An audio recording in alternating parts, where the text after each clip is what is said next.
अस्सलामुअलैकुम गाइस, आज हम बिल्ड करने वाले हैं गेमिंग पीसी 25,000 की रेंज में that can play most games on 1080p high settings.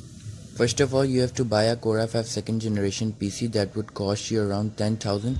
इस पीसी में 4GB रैम होगी, 320GB हार्ड डिस्क होगी और 350 वॉट पावर सप्लाई होगी। अब पावर सप्लाई हमें अपग्रेड करनी पड़ेगी 450 वॉट तक और रैम भी हमें अपग्रेड करनी पड़ेगी 8GB तक, जिसके बाद टोटल बजट हो जाएगा 13K। और अब हमारे पास पूरे 12,000 रुपीज़ एक ग्राफिक कार्ड के लिए बचे हुए हैं। अब ग्राफिक कार्ड में आपको रिकमेंड करने वाला हूँ RX 564GB।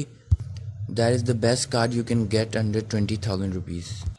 ओ सॉरी 12,000 रुपीज़। अब आपको 12,000 के अंदर RX 560 अगर नहीं मिल रहा तो आप RX 554GB भी ले सकते हैं, but I would suggest you to go with RX 560। तो ये थी हमारी 25,000 की बिल्ड।